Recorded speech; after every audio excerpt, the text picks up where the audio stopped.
Before we begin, let us know where you're listening from. After the story, rate it from 1 to 10. Now let's start. Montana Territory, 1875. The auction block stood like a gallows in the dusty town square of Copper Creek. Caleb Irons kept his hat low over his eyes, watching from the back of the crowd as the auctioneer's voice cracked through the afternoon heat. What am I bid for this fine family? Hard-working mother, for healthy children. Buy together or separate. Your choice, gentlemen. Caleb's jaw tightened as he studied the 6 figures huddled on the platform. The mother, thin but straight-backed, stood with quiet dignity, her eyes fixed on some distant point beyond the jeering crowd. A protective arm encircled her youngest, a boy no more than 4. Beside them, 3 girls of increasing height clung together, the eldest perhaps 16 with eyes that burned with helpless fury. The entire town had turned out for this spectacle. Some watched with discomfort, others with cruel amusement, but none stepped forward to protest the sale of human beings. Slavery had ended a decade ago, but here in this remote corner of the Montana Territory, the law stretched thin and twisted to accommodate the powerful. $50 for the mother, called a bearded man at the front, a local ranch hand known for his mean temper. $75 for the oldest girl, shouted another, eyeing the teenager in a way that made Caleb's hand drift toward his pistol. The auctioneer grinned. Remember, gentlemen, Mr. Tate has generously allowed individual bids, but a package deal is preferred. Caleb had heard enough about Jefferson Tate to make his blood boil. A failed businessman who dragged his family west on promises of prosperity, only to gamble away their homestead and, finally, sell his own wife and children to cover his debts before disappearing. The territorial judge, Tate's drinking companion, had ruled the sale legal under some obscure property law that no decent court would uphold.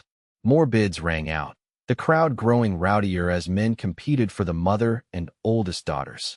The younger children sobbed quietly, the middle girl trying to comfort them while maintaining her own composure. Caleb pushed forward through the crowd. At 32, he carried himself with the quiet confidence of a man who'd seen the worst of humanity during the war and in the decades since.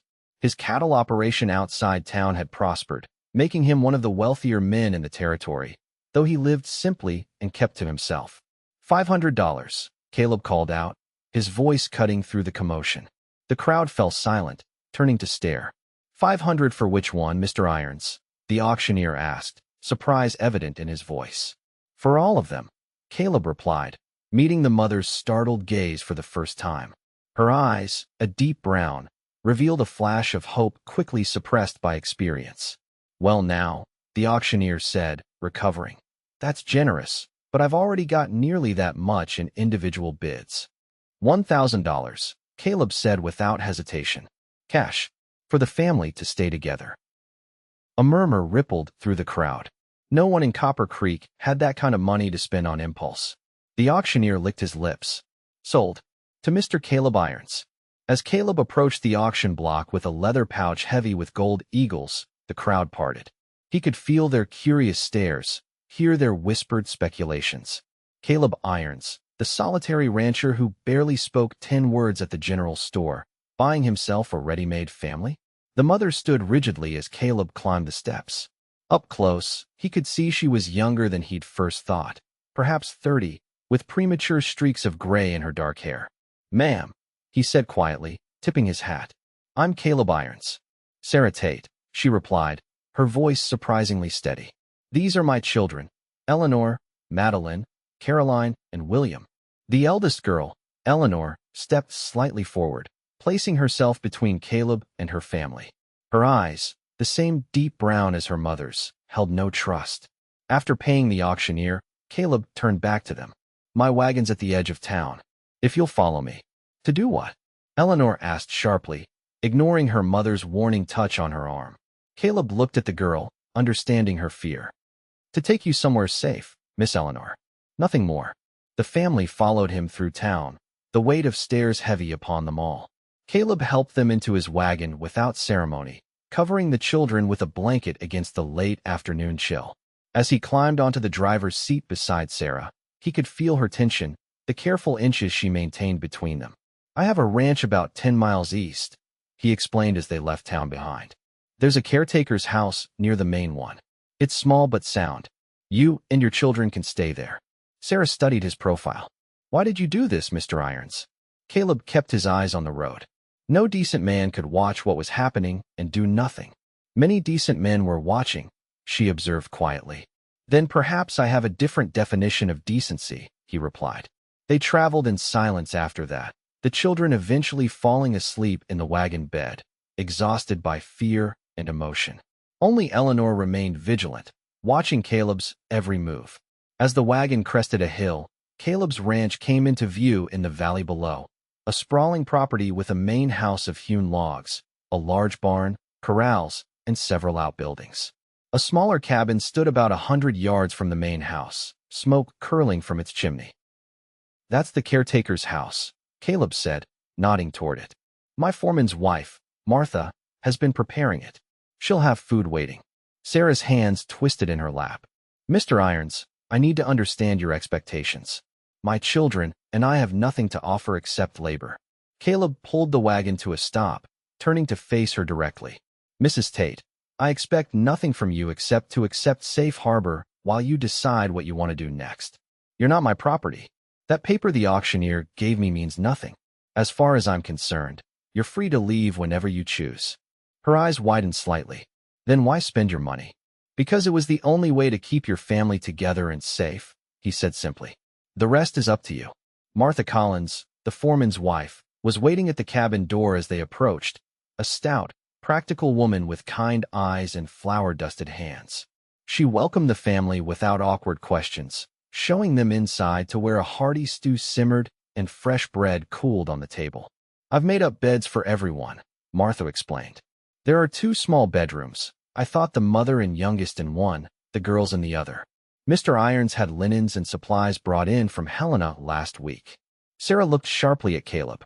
Last week? You planned this. I heard what Jefferson was planning, Caleb admitted. I tried to stop it legally, but the judge wouldn't listen. This was the only option left.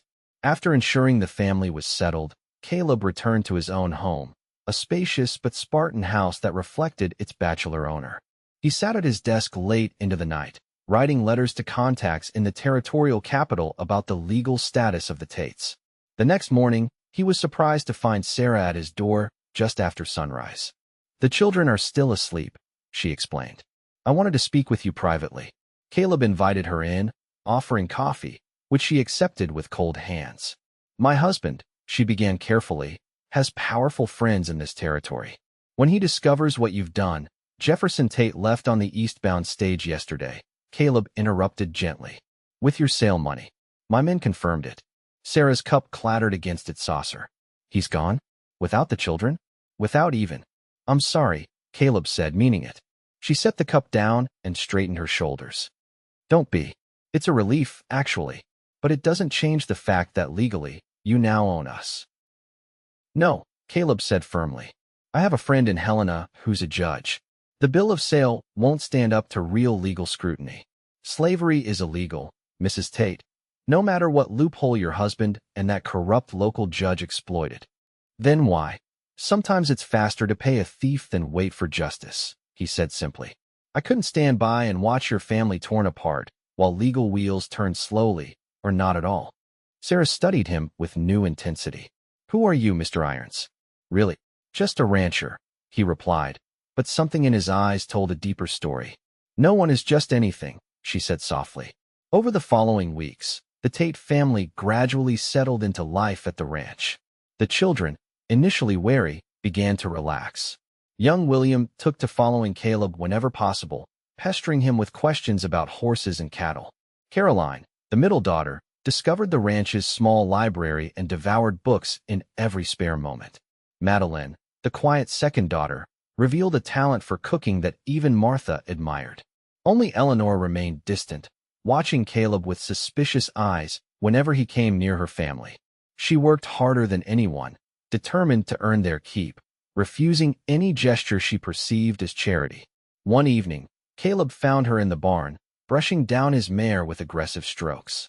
She prefers a gentler hand, he said, leaning against the stall door. Eleanor didn't look up. She seems content enough. Like you, he asked. That earned him a sharp glance. What do you want from us, Mr. Irons? No one does something for nothing. Caleb considered her question seriously. Have you ever done something simply because it was right, Eleanor? Not for reward or recognition. Of course, she replied, offended. Then why is it so hard to believe someone else might? She set the brush down. Because men like my father taught me to look for the trap beneath the gift.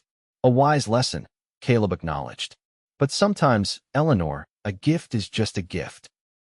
And sometimes, she countered, kindness is just the first step toward something else. Caleb met her gaze steadily. Your mother and siblings are safe here for as long as they choose to stay. I give you my word.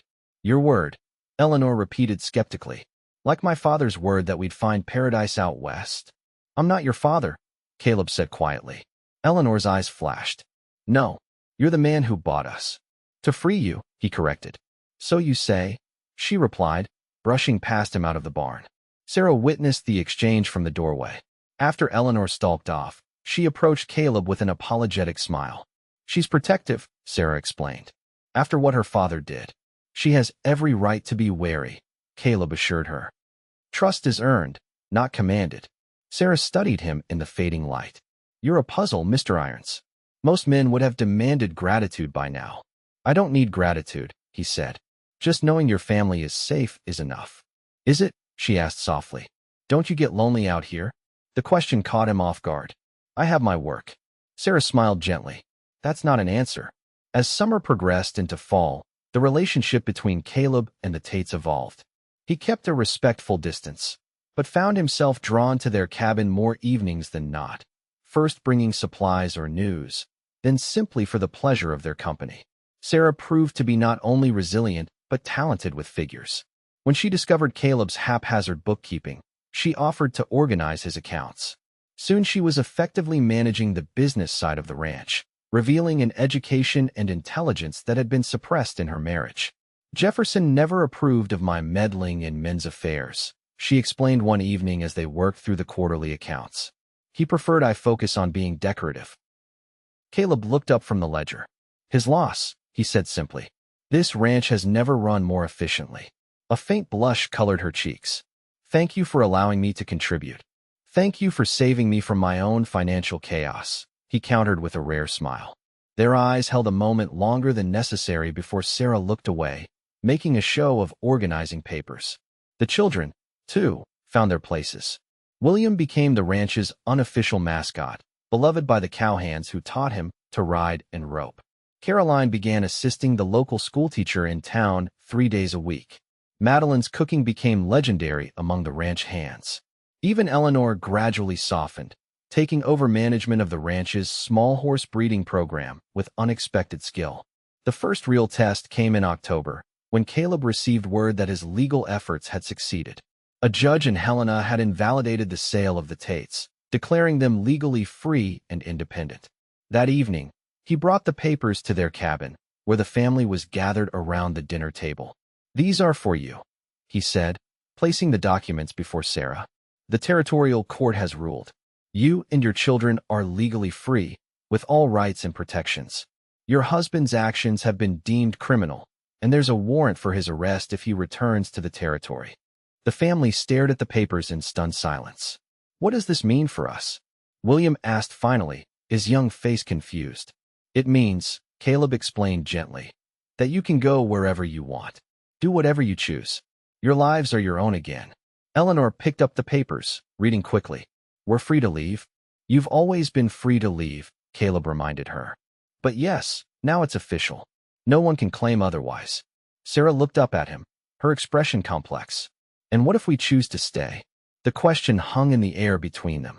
Then you stay as free people, Caleb said carefully. I'd be honored to continue our arrangement. You managing the books, the children helping where they wish. With fair wages for all, of course. And you? Sarah asked, her voice softer. What do you get from this arrangement? Caleb hesitated, aware of 5 pairs of eyes watching him intently. Good company, he said finally. Something this place lacked before you arrived. That night, after the children were asleep, Sarah walked to the main house. Caleb was on the porch, smoking a rare cigar and watching the stars. May I join you? She asked. He stood immediately, offering his chair, but she shook her head and settled beside him on the porch steps. The children have decided they want to stay, she said after a comfortable silence. At least through winter. And you? He asked, not looking at her. I've spent my adult life having my choices made for me, she replied thoughtfully. First by my father, then by Jefferson. Now, faced with true choice, I find it somewhat overwhelming. You don't have to decide everything tonight, Caleb said gently. Sarah turned to face him. Why did you really buy us that day, Caleb? The complete truth. He extinguished his cigar, considering his words carefully. During the war, I was captured at Shiloh. Spent 8 months in a Confederate prison camp. He paused, the memory still raw. There was a day they brought in new prisoners, a black regiment.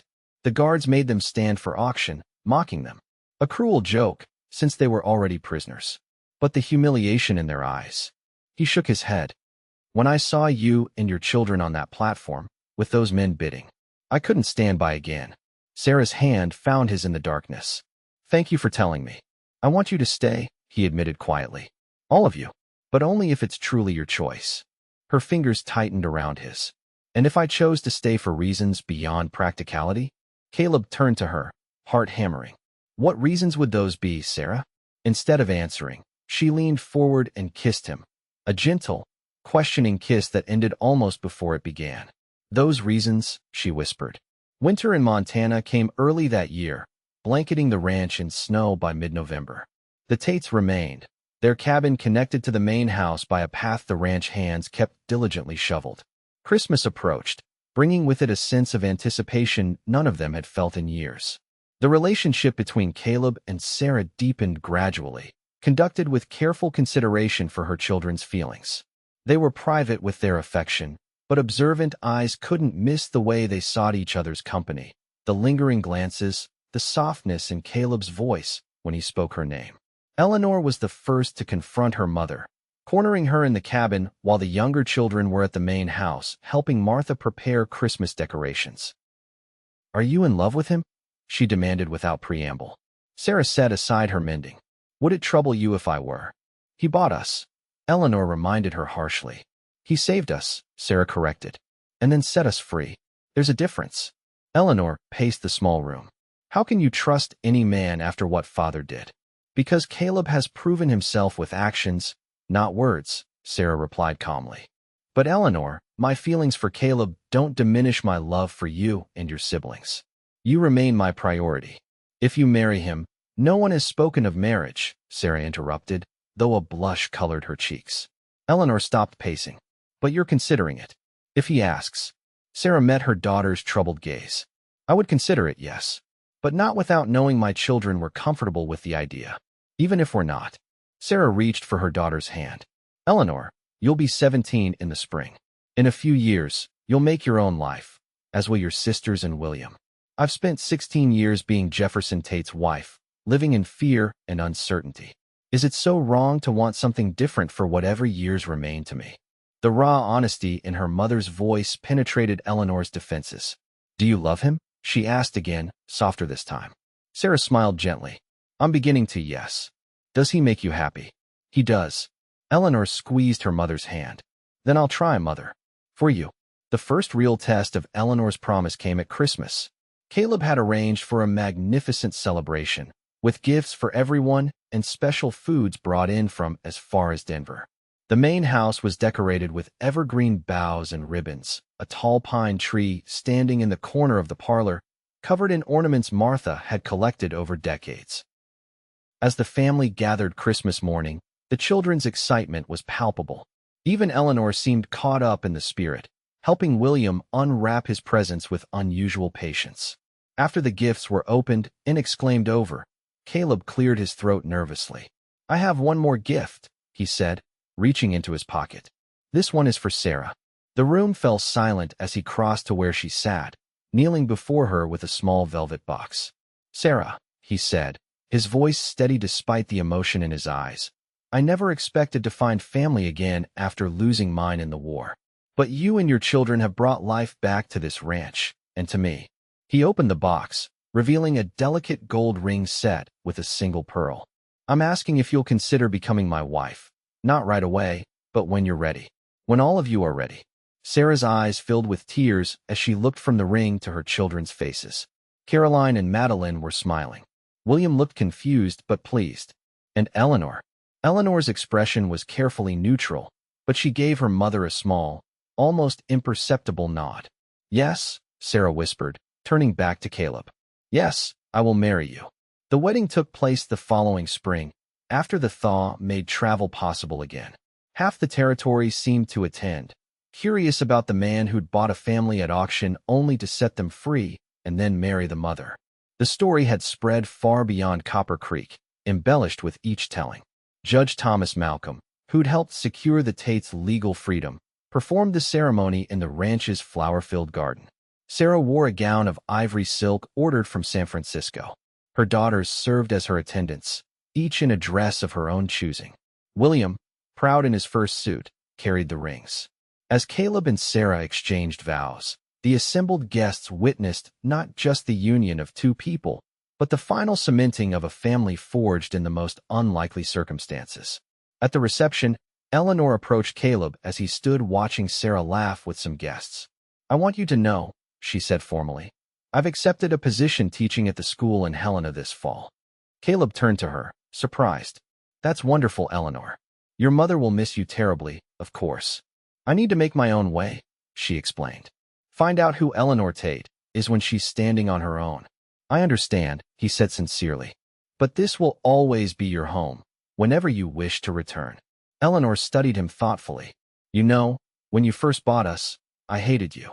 I thought you were just another man seeking to control us, like my father. I know. I was wrong, she admitted. You're nothing like him. You've made my mother happier than I've ever seen her. She hesitated, then added, Thank you for that. Caleb was momentarily speechless at this olive branch from the most resistant of the Tate children. Thank you, Eleanor, he finally said. Your approval means more than you know.